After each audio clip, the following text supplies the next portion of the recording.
नमस्कार, मैं हूं आशीष अग्रवाल और आप देख रहे हैं एएनबी न्यूज। सुप्रीम कोर्ट ने आज दिल्ली में सिविल सर्वेंट्स के ट्रांसफर और पोस्टिंग के अधिकार पर ऐतिहासिक फैसला सुनाया। सीजीआई ने कहा कि हम सभी जज इस बात से सहमत हैं कि ऐसा आगे कभी ना हो। हम जस्टिस भूषण के 2019 के फैसले से सहमत नहीं हैं, जिसमें कहा गया था कि दिल्ली सरकार के पास ज्वाइंट सेक्रेटरी स्तर से ऊपर के अफसरों पर कोई अधिकार नहीं है। भले ही एनसीटीडी पूर्ण राज्य ना हो, लेकिन इसके पास भी ऐसे अधिकार हैं कि वह कानून बना सकता है। सुप्रीम कोर्ट ने फैसला सुनाते हुए कहा कि केंद्र और राज्य दोनों के पास कानून बनाने का अधिकार है, लेकिन इस बात का ध्यान रखा जाए कि केंद्र का इतना ज़्यादा दखल ना हो कि वह राज्य सरकार का काम अपने हाथ में ले ले। साथ ही कहा कि अगर किसी अफसर को ऐसा लगता है कि उन पर सरकार नियंत्रण नहीं कर सकती, तो उनकी जिम्मेदारी घटेगी और कामकाज पर इसका असर पड़ेगा। उपराज्यपाल को दिल्ली सरकार की सलाह पर ही काम करना होगा। बता दें कि सुप्रीम कोर्ट की 5 जजों की संविधान पीठ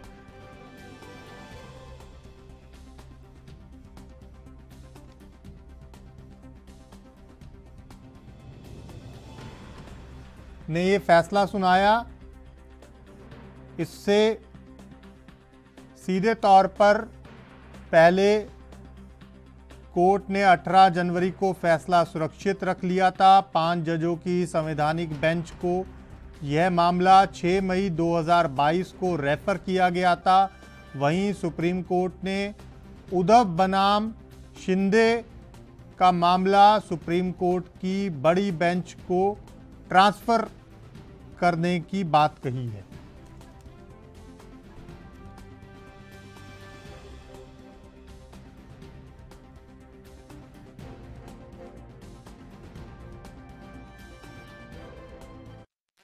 प्रधानमंत्री माननीय नरेंद्र मोदी देश भर में चुनी हुई सरकारों को जिस तरह से असंवैधानिक तरीके से हड़पने का जो मुहिम उन्होंने चला रखी थी, उस मुहिम पर सुप्रीम कोर्ट का एक बहुत बड़ा तमाचा है। दिल्ली के अंदर जिस तरह से सुप्रीम कोर्ट का फैसला पहले आया, सुप्रीम कोर्ट के फैसले की अनदेखी करते हुए, धज्जियां उड़ाते हुए देश के प्रधानमंत्री माननीय नरेंद्र मोदी ने लेफ्टिनेंट गवर्नर के माध्यम से, होम मिनिस्ट्री के माध्यम से दिल्ली की चुनी हुई सरकार को संवैधानिक जो अधिकार मिले हुए थे, उसको असंवैधानिक तरीके से गुंडई करके हड़प लिया और पूरे दिल्ली के अंदर दिल्ली के लोगों को, अधिकारियों को डरा करके, धमका करके सारे काम को पैरालाइज करने का, ठप करने का अभियान चलाया। आज सुप्रीम कोर्ट के फैसले ने इस बात को साबित किया है कि इस देश के अंदर देश के प्रधानमंत्री नरेंद्र मोदी और भारतीय जनता पार्टी अगर ये सपना देख रहे हैं कि देश के लोकतंत्र को हम चकनाचूर कर देंगे, ध्वस्त कर देंगे, सत्ता की ताकत पर, पैसे की ताकत पर, अहंकार के दम पर, सुप्रीम कोर्ट ने इस अंधेरे में एक रोशनी दिखाने का काम किया है कि अगर सच्चाई की जीत में देर हो सकती है, लेकिन उसकी जीत होगी। मैं दिल्ली के लोगों को बहुत बहुत बधाई देना चाहता हूं और मैं चाहता हूं कि हमारी दिल्ली सरकार में सर्विसेज के मंत्री सौरभ भारद्वाज जी इस पर और अपनी बात रखें।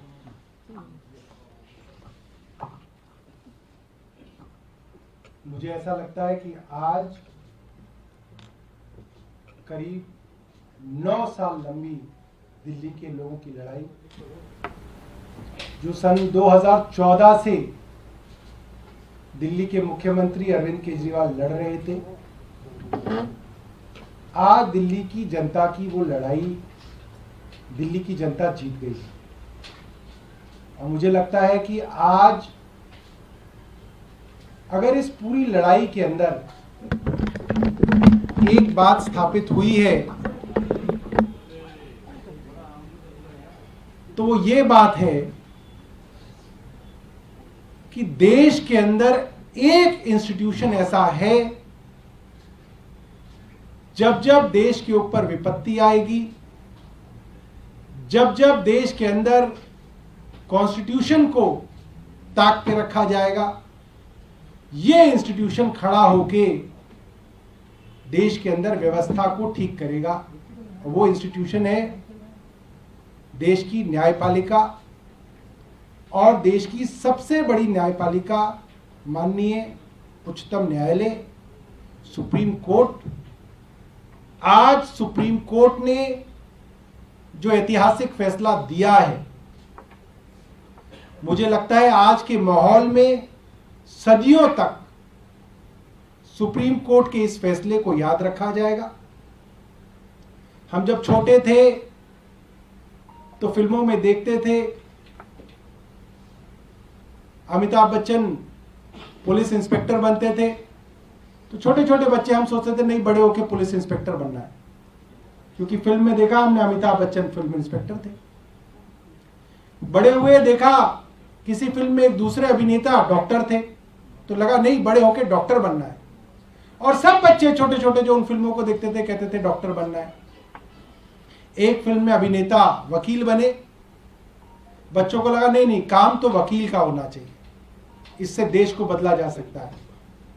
आज मुझे लगता है देश का एक एक बच्चा जो जुडिशरी की समझ रखता है और देश के हालातों की समझ रखता है, वो कहेगा देश में अगर कोई हीरो हैं तो चीफ जस्टिस चंद्रचूड़ साहब हैं, और कहेंगे नहीं अब तो जज बनना है।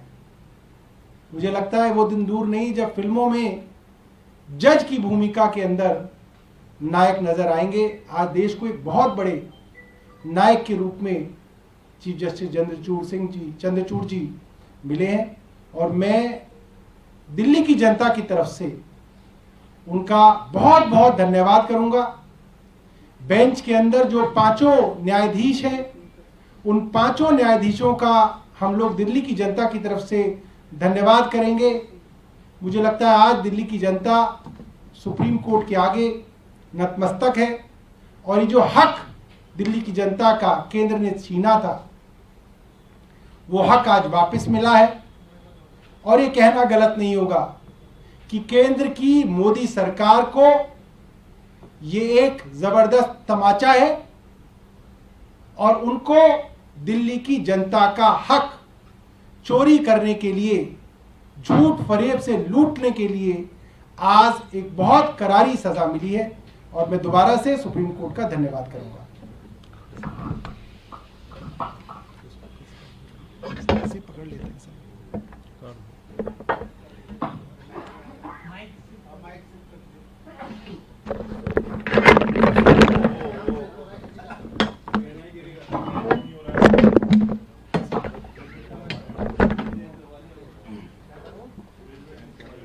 मैं आज सबसे पहले दिल्ली के लोगों को, दिल्ली की जनता को बधाई देना चाहूंगी, मुबारकबाद देना चाहूंगी, क्योंकि आज सुप्रीम कोर्ट ने जो फैसला लिया है, सुप्रीम कोर्ट ने आज कहा है कि दिल्ली की जनता जो फैसला लेगी वो फैसला पूरी अफसरशाही को, पूरी सरकार पर बाध्य है।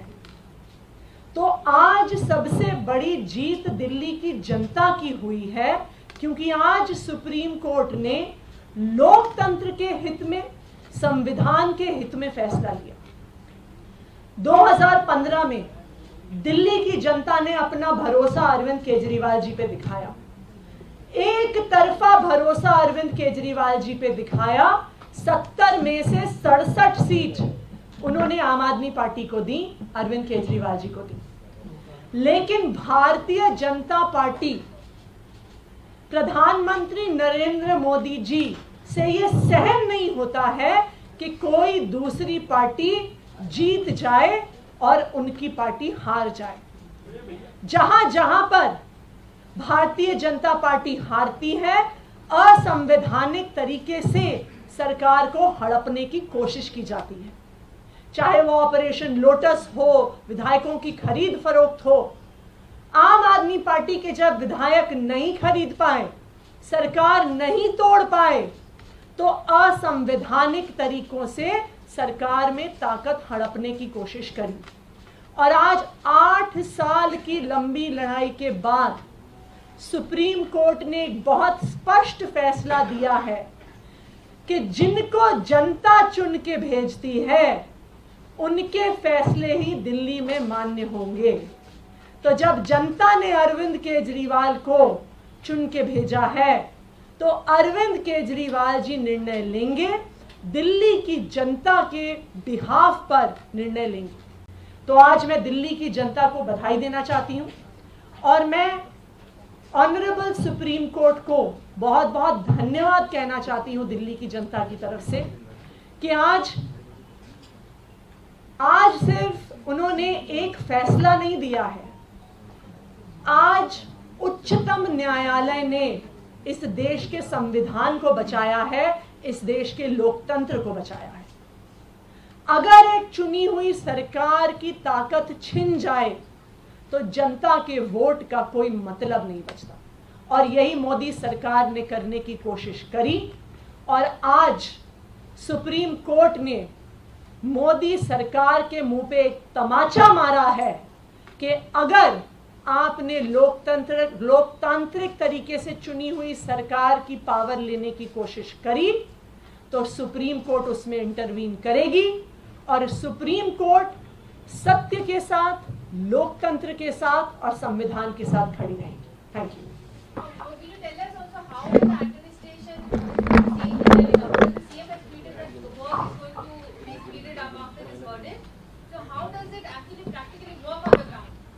So, like the Honorable Chief Justice explained in his judgment, all the officers, IAS officers, Danik officers, Das officers, all types of officers, till now were reporting to the central government via LG. If an officer is inefficient, there was no way of shifting him to some other position. Decision था 5-0, मतलब unanimous decision था constitution bench का। वो काफ़ी clear थे, 3-4 बिंदुओं पे बिल्कुल क्लियर थे। सबसे पहले उन्होंने कहा कि जो आर्टिकल 239 डबल है, सेंट्रल गवर्नमेंट और एलजी की कोर्ट में दलील थी कि वो एक वहाँ फ्रेज यूज है इंसो फार एज अप्लीकेबल, मतलब सर्विसेज जो है वो दिल्ली सरकार को अप्लीकेबल ही नहीं है, और इसलिए दिल्ली सरकार दिल्ली में जो सिविल सर्वेंट सर्व करते हैं उनको ना कंट्रोल कर सकती है ना उनको डायरेक्शन दे सकती है। वो पूरी तरह से सुप्रीम कोर्ट ने नकारा। उसको कहा कि दिल्ली लेजिस्लेटिव असेंबली और दिल्ली सरकार का जो जुरिस्डिक्शन है वो जो भी लोग सर्व कर रहे हैं दिल्ली सरकार के अंदर उस पर एक्सटेंड करता है। सिर्फ जो एक्सेप्टेड एंट्रीज हैं, जैसे पुलिस हो गई, पब्लिक ऑर्डर, लैंड, उसमें जो लोग सर्विस कर रहे हैं क्योंकि वो ऐसे भी हमारे कंट्रोल में नहीं है, तो ऑब्वियसली उसमें सर्विसेज जो हैं वो भी कंट्रोल में नहीं है। बाकी छोड़ करके पूरी की पूरी सर्विस जो है वो दिल्ली सरकार के कंट्रोल में है। एलजी को जो चुनी हुई सरकार है उसके एडवाइस, एड एंड एडवाइस पे जाना है। एलजी का कोई इंडिपेंडेंट पावर इस रिस्पेक्ट में नहीं है, और जो भी हमने बहस की थी दिल्ली सरकार, जो चुनी हुई सरकार है उसकी तरफ से, वो सारे पॉइंट्स सुप्रीम कोर्ट की 5 जजेस ने यूनानिमसली एक्सेप्ट किया। शादान फरासत। हाँ, एक बहुत अहम फैसला है। सरकार चलती रहेगी। स्पीकर के अधिकारों को सुप्रीम कोर्ट ने स्वीकृति दी है, और ये कहा है कि गवर्नर के जो फैसले थे वो उचित नहीं थे, क्योंकि गवर्नर के सामने कोई ऐसा ऑब्जेक्टिव मटेरियल नहीं था जिसकी बुनियाद पर वो अपने अधिकार को इस्तेमाल कर सकते और फ्लोर टेस्ट की बात करते। पर साथ ही जो सबसे अहम बात है वो सुप्रीम कोर्ट ने ये कही है कि क्योंकि उद्धव ठाकरे जी ने स्वयं ही त्यागपत्र दे दिया था, इसलिए इस जजमेंट का कॉन्सिक्वेंस उनकी सरकार पर नहीं है, या हम उनकी सरकार को रिस्टोर नहीं कर सकते। ये पॉलिटिकली एक बहुत महत्वपूर्ण फैसला है। अब इसका औचित्य क्या है ये तो बहुत डिटेल्ड जजमेंट को पढ़ने के बाद ही पता लगेगा कि इसको किस बेसिस के ऊपर सुप्रीम कोर्ट ने कहा है। पर नेबम रेबिया के केस को, जिसके आधार पर अभी तक फैसले होते थे 10 शेड्यूल के, उनको एक लार्जर बेंच के सपुर्द किया गया है।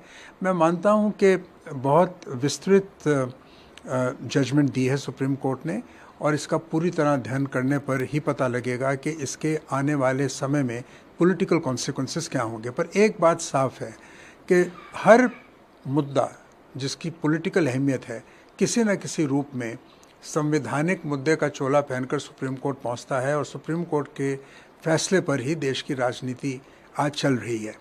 तो ये कहीं ना कहीं ये भी सोचना पड़ेगा कि जो संतुलन है संवैधानिक शक्तियों का वो किस तरह कायम रखा जाए, और जो संवैधानिक पदों पर शीर्ष नेता या शीर्ष लोग बैठे हैं क्या वो अपना संवैधानिक दायित्व पूरी तरह से निभा पा रहे हैं कि नहीं।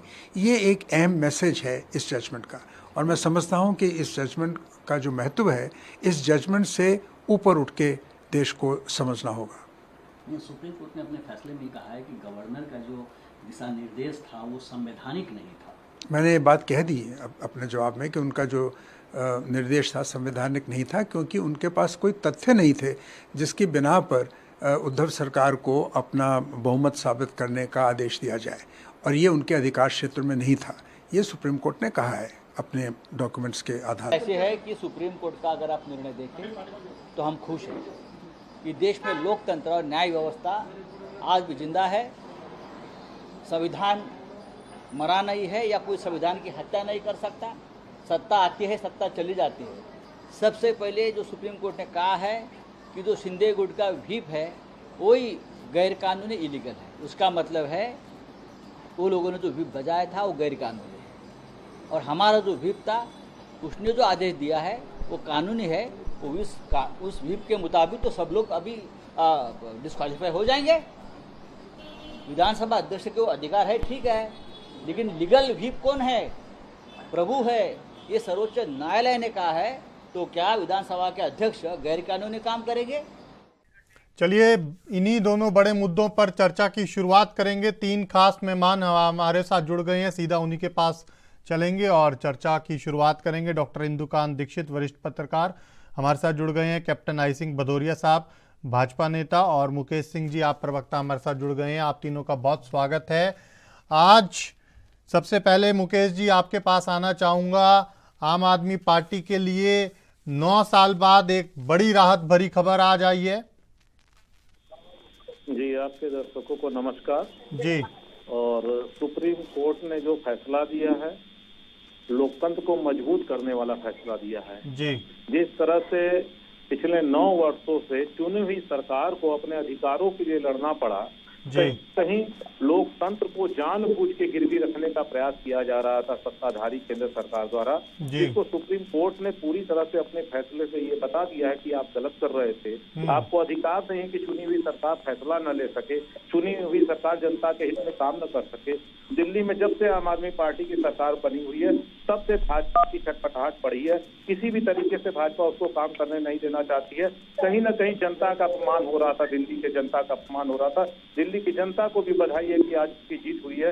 दिल्ली की जनता का जो काम होना चाहिए था 9 साल पिछड़ गया, इसकी जिम्मेदार पूरी तरह से केंद्र सरकार है। केंद्र सरकार को इसमें माफी मांगनी चाहिए अगर हो सके तो। देखिए पूरे देश में जिस तरह से भाजपा लोकतंत्र को गिरवी रखने का प्रयास कर रही है, भाजपा को शर्म से अपना सर झुकाना चाहिए। इस तरह की सत्ता हमारे देश में नहीं चाहिए। हमारे देश में लोकतांत्रिक देश है, जनता द्वारा चुनी हुई सरकार का फैसला चलता है। भाजपा जिस तरह से संविधान की हत्या करने का प्रयास कर रही है, विधायकों को खरीद के तोड़ मरोड़ करके जनमत का अपमान करने का प्रयास कर रही है, वो बेहद निंदनीय है। और आम आदमी पार्टी हमेशा प्रयास करती रहेगी कि भाजपा के इस तरह के मंसूबे को कामयाब न होने दे। और आने वाले समय में आप देखिएगा पूरे देश आज जो ये फैसला आया, कहीं न कहीं देश की जनता भी इस बात को समझ रही है कि भाजपा जिस तरह से हरकतें कर रही है, जिस तरह से सत्ता का दुरुपयोग कर रही है, वो कहीं न कहीं इनको उल्टा पड़ने वाला है। ठीक है कैप्टन साहब, दोहरा झटका आज भाजपा के लिए, एक दिल्ली से तो दूसरा महाराष्ट्र में। आशीष जी, ये मामला 2015 का है और 2015 में जब एलजी ने गाया था हाई कोर्ट में तो एलजी के पक्ष में दिया गया था।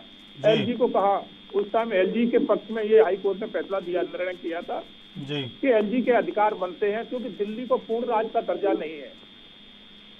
दिल्ली सेंटर के अंदर आता है, दिल्ली को पूर्ण राज्य का दर्जा नहीं है, तो इसलिए वहाँ एलजी की अहमियत ज्यादा बढ़ जाती है। जहाँ पूर्ण राज्य का दर्जा है वहाँ बात अलग है। तो ये दिल्ली केंद्र के अंदर आता है, तो इसलिए जो उस टाइम एलजी में दिया था, ठीक है, हाई एलजी के पक्ष में दिया था। आज सुप्रीम कोर्ट ने दिल्ली सरकार के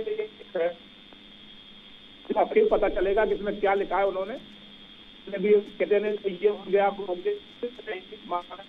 देखेंगे कि उसमें कौन से पैराग्राफ पे क्या कहा है, किसके कितने अधिकार हैं, दिल्ली को कितने अधिकार हैं, दिल्ली सरकार को कितने अधिकार हैं।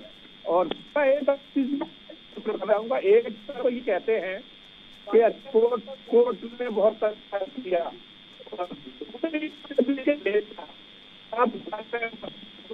उप मुख्यमंत्री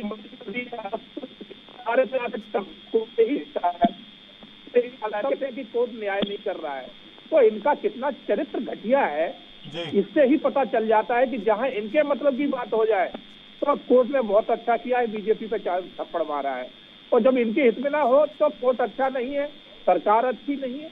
तो ये सोचना पड़ेगा कि ये क्या चरित्र है इनका। और जो बात कर रहे हैं दिल्ली की, जिस दिन से दिल्ली आए इन्होंने बर्बाद कर दिया दिल्ली को। आज दिल्ली की स्थिति देखिए आप, दिल्ली में क्या है। ठीक है, अभी ये दिल्ली की स्थिति पर भी बात करेंगे कैप्टन साहब, लेकिन दूसरी तरफ महाराष्ट्र में राज्यपाल के ऊपर भी सवाल कहीं ना कहीं खड़े हो गए हैं।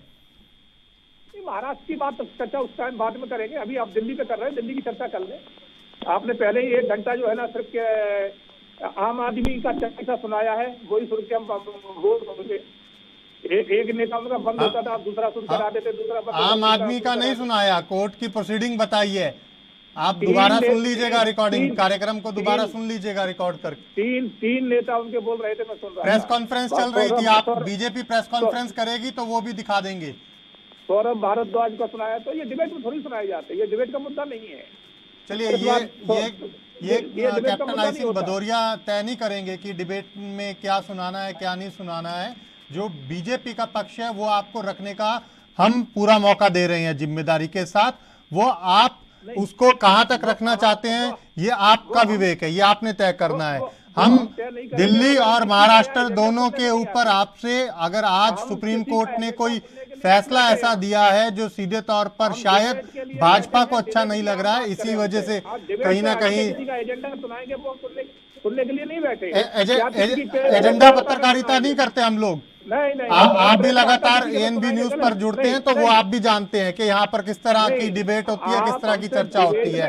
अगर आप सवालों का जवाब नहीं देना चाहते वो अलग बात है, वो अलग बात है। अगर आप सवालों का जवाब नहीं देना चाहते तो महाराष्ट्र पर अगर आप जवाब देने से बच रहे हैं तो वो अलग बात है। ठीक है, मैं आऊंगा आपके पास। डॉक्टर साहब, आज सुप्रीम कोर्ट ने 2 बड़े फैसले दिए हैं, पहला दिल्ली पर, दूसरा महाराष्ट्र पर।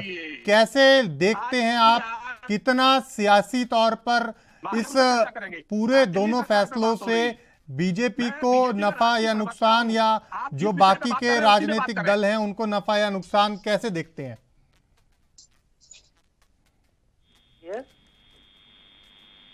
मेरी आवाज आ रही है आशीष जी? जी आशीष जी आपको नमस्कार, और कैप्टन आई सिंह और मुकेश सिंह जी को भी मेरा नमस्कार। आज जो सुप्रीम कोर्ट के 2 फैसले आए हैं आशीष जी, इनके संवैधानिक और देश के लोकतांत्रिक मूल्यों के लिए बहुत महत्व है जी, और दोनों को उसी परिप्रेक्ष्य में देखा जाना चाहिए कि किसी देश की लोकतांत्रिक व्यवस्था कैसे चले और कैसे न चले जी। ये फैसले के बारे में, दोनों फैसलों के बारे में और आज के जजमेंट के बारे में 2-3 बातें मैं कहना चाहूंगा प्रमुख रूप से जी। सबसे पहले तो ये कि सुप्रीम कोर्ट ने जिस तरह से ये फैसला सुनाया बिल्कुल लाइव जी, जो देश की जनता कोई भी इसको लॉग इन कर करके और जुड़कर सुप्रीम कोर्ट की प्रोसीडिंग को सुन सकता था, ये भी अपने आप में एक ऐतिहासिक था। बिल्कुल, ये बिल्कुल एक नई शुरुआत है, कुछ दिनों से हो रहा है, लेकिन ये हाल फिलहाल के सबसे महत्वपूर्ण फैसलों में से फैसला था जो देश के सभी लोग कहीं भी सुन सकते थे ऑनलाइन जी। दूसरा, ये सर्वसम्मत फैसला था, संविधान पीठ का फैसला था जी।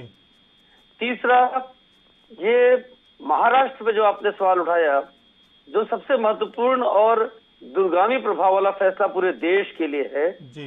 एक फैसला सिर्फ दिल्ली के लिए और एक पूरे देश के लिए जी। वो है महाराष्ट्र का फैसला, जी जिसमें सर्वोच्च न्यायालय ने तमाम बिंदुओं पर अपनी बात रखी है। जी और एक महत्वपूर्ण चीज उन्होंने ये आज अपने फैसले में जाहिर किया कि किसी भी राजनेता को अगर उसे लगता है कि उसके साथ नाइंसाफी हो रही है जी और उसे सपोर्ट है, उसके बहुमत है सदन में, तो सदन को उसको फेस करना चाहिए। यहां तक कह दिया चीफ जस्टिस ने फैसला सुनाते समय, जस्टिस चंद्रचूड़ ने, कि अगर 30 जून 2022 को अपने पद से इस्तीफा नहीं दिया होता विधानसभा में उद्धव ठाकरे जी ने, तो हम उनको रिस्टोर करने के उनके रिक्वेस्ट पर भी उनकी सरकार को हम आज विचार करने को तैयार थे। जी लेकिन उन्होंने चूंकि इस्तीफा दे दिया, तो उस इस्तीफा को हम कभी अपनी तरफ से आदेश दे करके उस इस्तीफा को गैर वाजिब नहीं करार दे सकते, निरस्त नहीं कर सकते हैं। और एक ये संदेश है राजनीतिक लोगों को भी कि भविष्य में यदि उन्हें विश्वास है कि उनके साथ बहुमत है, तो वो फेस करें, जैसा 1998 में आपको याद होगा कि वाजपेयी सरकार ने फेस किया था सदन को। 1999 में बेशक वो एक वोट से हार गए थे। दूसरा, महाराष्ट्र में जिस तरह से जो भूमिका रही राज्यपाल की, सबसे अधिक कटाक्ष और सबसे अधिक अपने आदेश के घेरे में लिया है सुप्रीम कोर्ट ने राज्यपाल को। राज्यपाल के फैसलों पर बड़े बड़े सवाल सुप्रीम कोर्ट ने उठाए हैं, जो देश के सभी राज्यपालों के लिए आने वाले समय में मार्गदर्शक का काम करेंगे। बिल्कुल। जिस तरह से उन्होंने हाउस में ट्रस्ट वोट हासिल करने का निर्देश दिया उद्धव ठाकरे की तत्कालीन सरकार को, उसको कटघरे में खड़ा किया है सुप्रीम कोर्ट ने, और ये कहा है कि ऐसे कोई बड़े कारण नहीं थे कि बुलाया गया मुख्यमंत्री को अपना बहुमत साबित करने के लिए सदन में कहा गया। हालांकि इसमें मैं अपनी एक बात कह दूं कि जब कॉन्स्टिट्यूशनल सिचुएशन खराब दिखती हो, टूटती हुई सी दिखती हो किसी देश में, किसी राज्य में, तो राष्ट्रपति या राज्यपाल को इसीलिए डिस्क्रिशनरी पावर होता है कि अगर उसे लगे कि संवैधानिक संस्थाएं अपनी मर्यादाओं से बाहर जा रही हैं, लीगली चीजें नहीं हो पा रही हैं, विधायकों को पकड़ा जा रहा है, उनकी सुरक्षा हटा ली जा रही है, बढ़ा दी जा रही है, उनके घरों पे हमला हो रहा है, ऐसी स्थितियां हो तो राज्यपाल अपने डिस्क्रिशन का उपयोग कर सकते हैं। इस पर डिटेल में देखना होगा कि अपने फैसले में क्या कोई जिक्र किया है सुप्रीम कोर्ट ने कि नहीं। ऐसी स्थितियां बन रही थी जब यह तोड़फोड़ की कार्रवाई चल रही थी महाराष्ट्र की सरकार के गिरने के दौरान। एक महत्वपूर्ण बात और महाराष्ट्र के बारे में सुप्रीम कोर्ट ने कहा है कि राज्यपाल ने तमाम फैसले गलत किए, लेकिन एक फैसला चूंकि स्वयं उद्धव ठाकरे ने इस्तीफा दे दिया था, तो उन्होंने सरकार बनाने का जो निमंत्रण देने का, न्योता देने का फैसला था भगत सिंह कोश्यारी साहब का उस समय का, उसको वैलिड और जस्टिफाइड कहा है सुप्रीम कोर्ट ने। ये एक मुद्दे पर उन्होंने राज्यपाल के फैसले को भी सही ठहराया है। एक महत्वपूर्ण बात, दो महत्वपूर्ण बातें और सुप्रीम कोर्ट ने कही हैं। एक कि जब भी विधायकों के जो 10th शेड्यूल के तहत, एंटी डिफेक्शन लॉ के तहत उनके भाग्य का फैसला करने की बारी आती है, तो विधानसभा अध्यक्ष को तय समय में फैसला सुनाना होगा।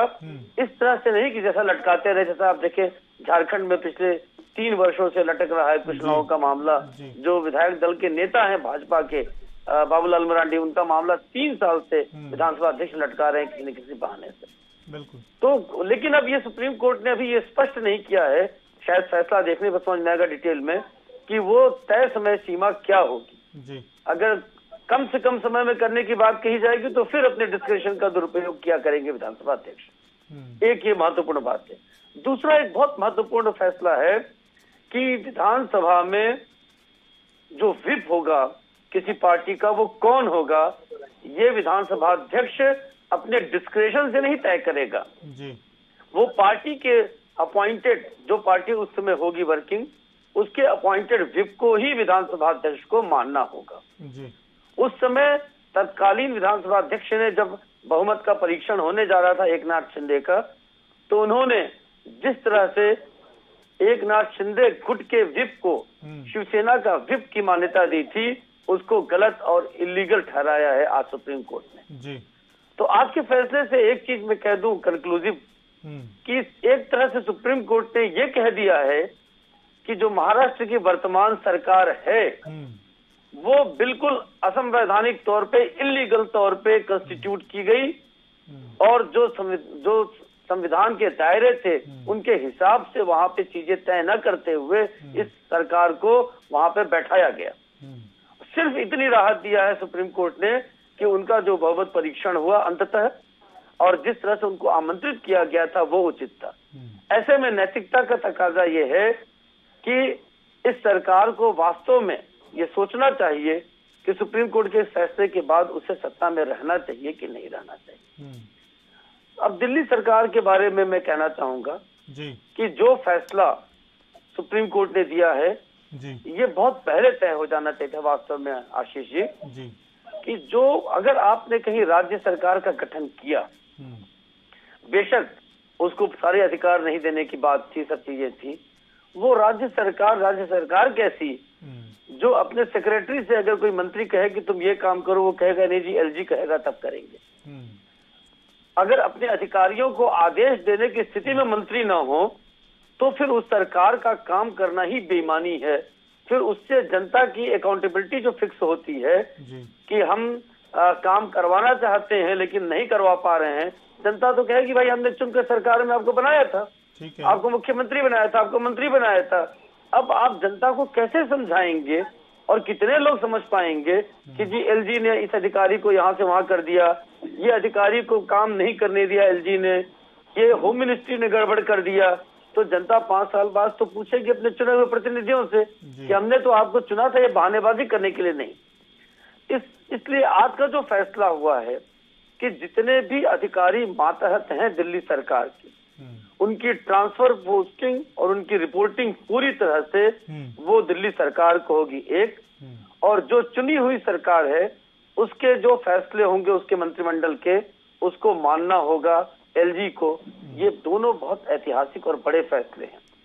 लेकिन इसमें एक टिप्पणी मैं करना चाहूंगा, इस तरह का फैसला सुप्रीम कोर्ट ने जो किया है ये वास्तव में जो संविधान निर्माताओं ने जिन्होंने एक्ट बनाया दिल्ली गवर्नमेंट का, उन्हें ये संशोधन करके या इस ढंग की व्यवस्था करनी चाहिए थी कि ऐसी स्थितियां बने ही ना, और कहीं न कहीं मौलिक रूप से उसमें सुधार होने की आवश्यकता है। अगर उसमें सुधार न होने के कारण ऐसा फैसला आना पड़ा है। और एक सवाल मैं उठाऊंगा आपके लोगों के लिए कि वास्तव में 2013 में जब सत्ता में आपकी सरकार पहली बार आई तो उसके पहले, एक बार बात पूरी होने दीजिए हिंदुकान जी, उसके पहले भी सरकारें थी, शीला दीक्षित की 3 टर्म की सरकार थी, इतने विवाद कभी नहीं आए खुल करके। मुझे सुनने के लिए बुलाते हो, अब विवाद क्यों इतने आ रहे हैं, इस पे भी एक राजनीतिक तौर पे सभी पार्टियों को और आपको भी उद्धव ठाकरे क्या कुछ कह रहे हैं सुनवा देते हैं आपको। नव्हतंच ते मंजूर नाही, मी कदापि ते मान्य करणार नाही, म्हणून मी राजीनामा दिला। जसा मी एका क्षणाचाही विलंब न करता राजीनामा दिला तसं एवढा आता सर्वोच्च न्यायालयाने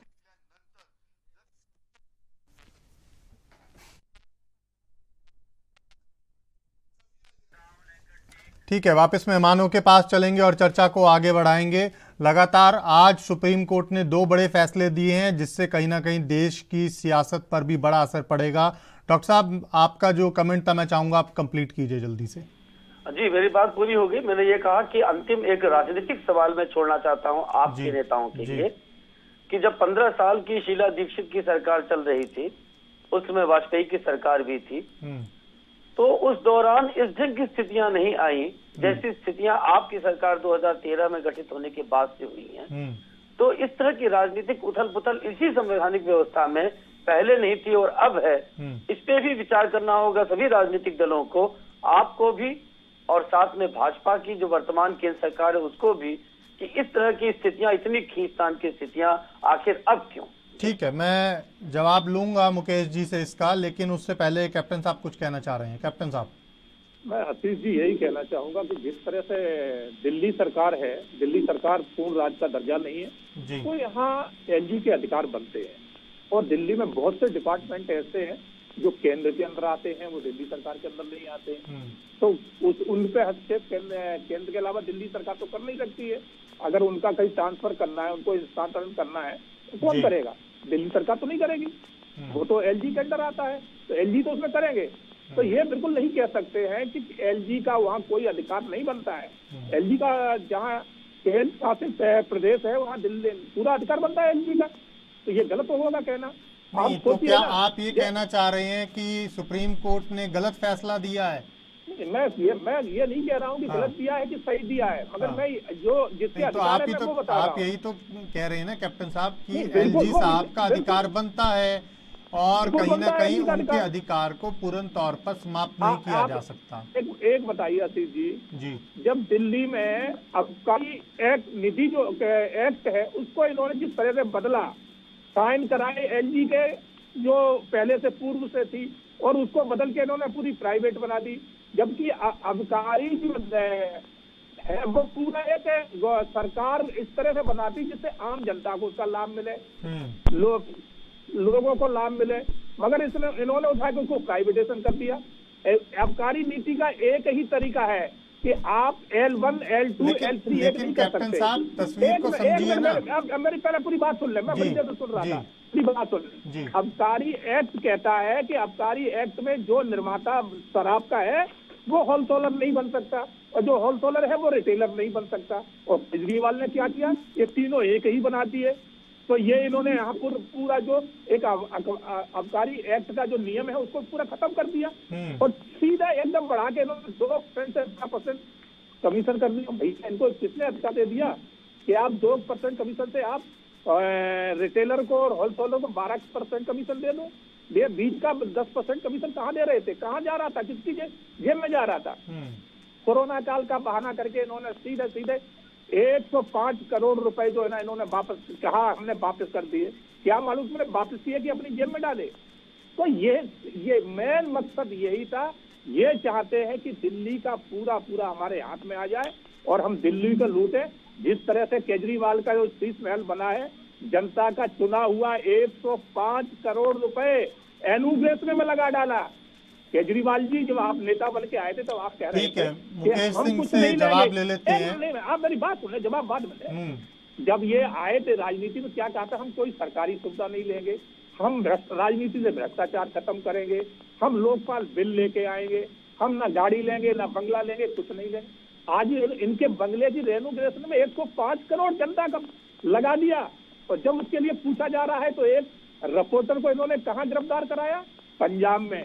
उसने बात उठाई दिल्ली में और पंजाब में उसको गिरफ्तार करा दिया। तो सरकार है तो ये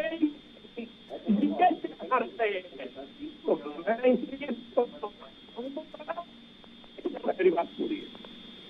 मुकेश जी जवाब दे दीजिए कैप्टन साहब की बात का। देखिए, आज जो फैसले आए हैं जो बहुत बड़े फैसले हैं, और इस लोकतंत्र में इस फैसले का जवाब लोगों को ढूंढना पड़ेगा कि जिस तरह से भाजपा के राष्ट्रीय प्रवक्ता कैप्टन साहब बैठे हुए हैं, जिस तरह से सुप्रीम कोर्ट के फैसले पर सवाल खड़ा करने का प्रयास कर रहे हैं, शर्मनाक है और चिंताजनक है कि अगर किसी के पास सत्ता आ गई, उसके पास ताकत आ गया, तो हम उसका किस तरह से दुरुपयोग कर सकते हैं वो देखने को मिल रहा है। आज हिटलरशाही पूरी तरह से चल रही है और इनके राष्ट्रीय प्रवक्ता भी सुप्रीम कोर्ट के फैसले पर भी उंगली खड़ा करने का साहस कर रहा है। ये बेहद निंदनीय है।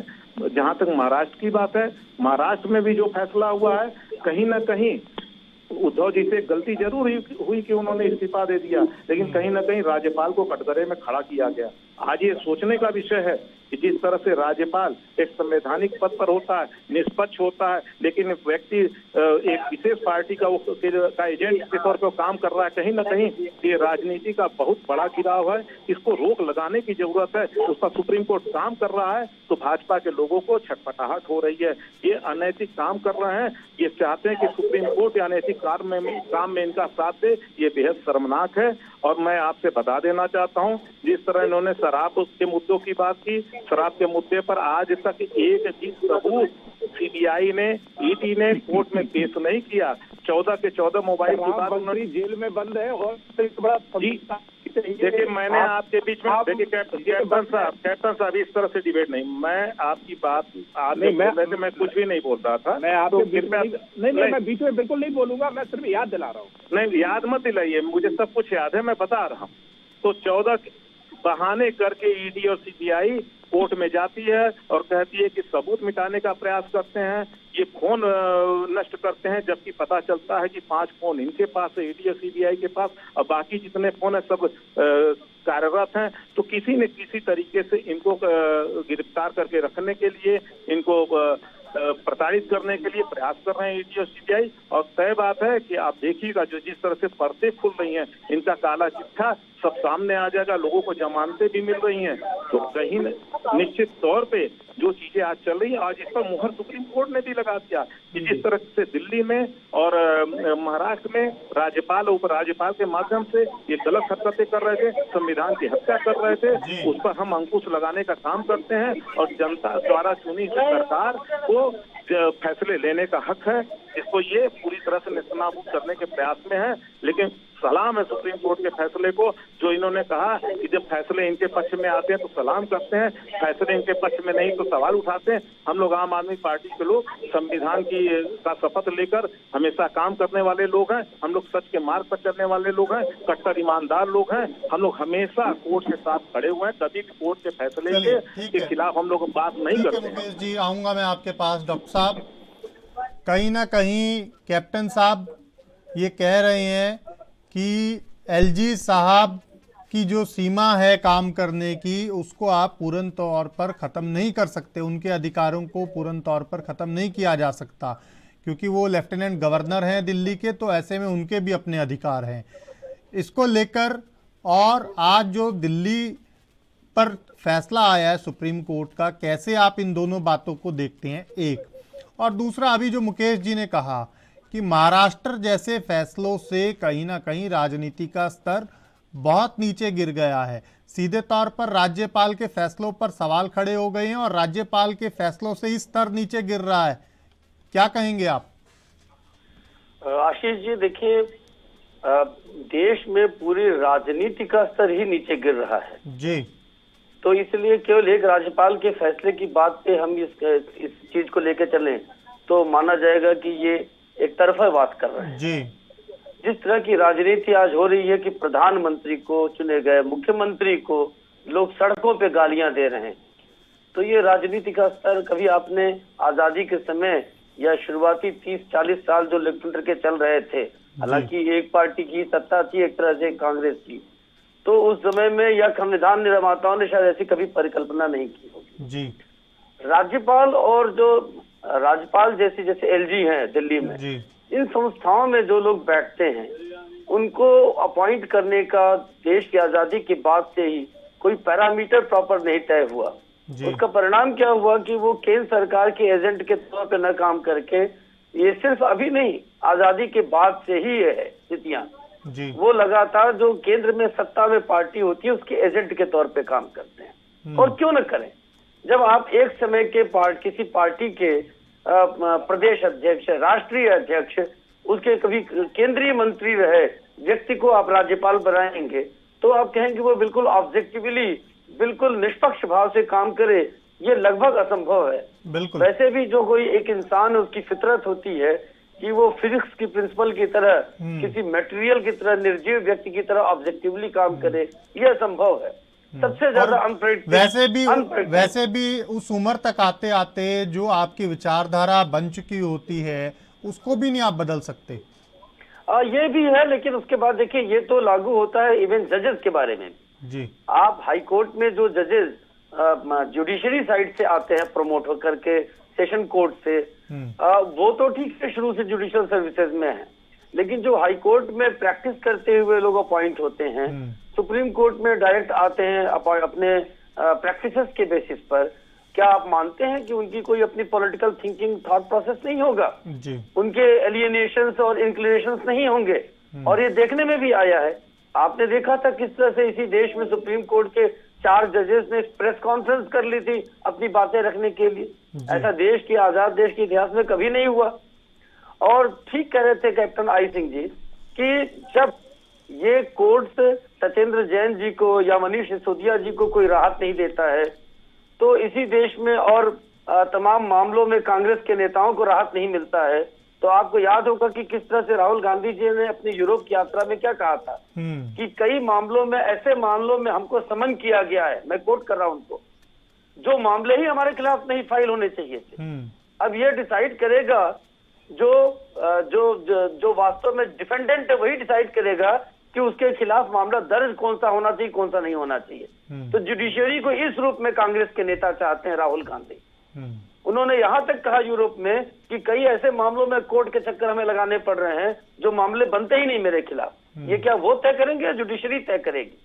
इसी तरह से आपने देखा कि आप पार्टी के जो नेता भ्रष्टाचार के मामले फंसे, चाहे सोमनाथ जी की डिग्री की बात हुई थी, पहले कानून मंत्री थे दिल्ली में, चाहे जो पहली सरकार बनी थी फर्जी डिग्री थी उनकी, चाहे ये मनीष सिसोदिया का मामला, सत्येंद्र जैन का मामला है, जब ये मामले उनके खिलाफ होते हैं तो कहीं न कहीं अपनी बातों में जुडिशरी पर भी सवालिया निशान लगाए जाते हैं। लेकिन अभी आज आपने देखा कि अपने प्रेस कॉन्फ्रेंस में सारे नेताओं ने कहा कि आज के हीरो जस्टिस डीवाई चंद्रचूड़ हैं, आज के हीरो हमारे सुप्रीम कोर्ट के, खासतौर से उन्होंने कोट किया सुप्रीम कोर्ट, मतलब लोअर जुडिशरी की बात नहीं कहा उन्होंने, सुप्रीम कोर्ट के जजेस इतने बड़े हीरो हैं कि देश की जनता में युवक बनना चाहेंगे। वास्तव में मैं मानता हूं आशीष जी कि सुप्रीम कोर्ट के जजेस हमेशा अपने फैसलों से देश के लोकतंत्र की मर्यादा स्थापित करने वाले साबित होने चाहिए। हमेशा अपने फैसलों से और अपने जीवन के आदर्शों से भी, क्योंकि उनको लोग देखते हैं बड़े करीब से कि इतने बड़े फैसले देने वाले जजेस अपने व्यक्तिगत जीवन में, अपने पारिवारिक जीवन में कितने ईमानदार हैं। बिल्कुल। तो ये चीजें अगर सभी मामलों में सुप्रीम कोर्ट जैसा आज किया है जजेस ने करे और कभी भी लगे ना कि उनके फैसले बायस्ड हैं, तो देश में वास्तव में एक मानक स्थापित होगा जुडिशियल जूरिस्प्रूडेंस का कि लोग चाहेंगे कि सुप्रीम कोर्ट हमारे देश का ऐसा हो, लोग चाहेंगे कि हमारे बच्चे भी इसी तरह के जज बने, लोग चाहेंगे कि हमारे बच्चे इसी तरह के नागरिक बने। डॉक्टर साहब, लेकिन इस बीच क्योंकि कैप्टन साहब ने जो बात कही थी एलजी साहब के अधिकारों को लेकर, उस पर भी कहीं ना कहीं सवाल खड़ा कर रहे हैं कैप्टन साहब कि एलजी साहब के जो अधिकार हैं, वो लेफ्टिनेंट गवर्नर हैं दिल्ली के, उसको भी पूर्ण तौर पर खत्म नहीं किया जा सकता। ये तो इसमें तो मैं कहना चाहूंगा कि उनका जो सवाल है उसमें जवाब भी उसी में है।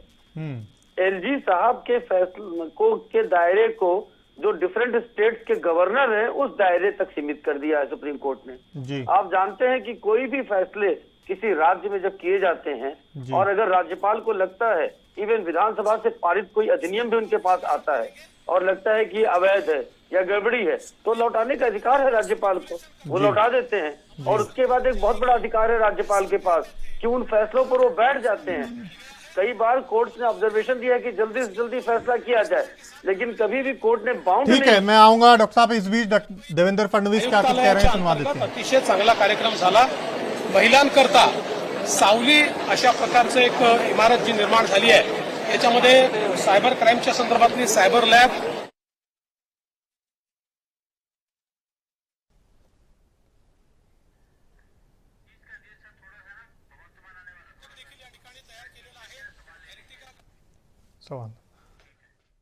ठीक है कैप्टन साहब, आपके पास आऊंगा क्योंकि अब सुप्रीम कोर्ट का जब फैसला आ गया है, चाहे दिल्ली की बात करें या महाराष्ट्र की बात करें, अब भाजपा का अगला कदम क्या होगा? क्या रिव्यू की तरफ भी आप लोग जाएंगे इसको लेकर, दोनों फैसलों को लेकर?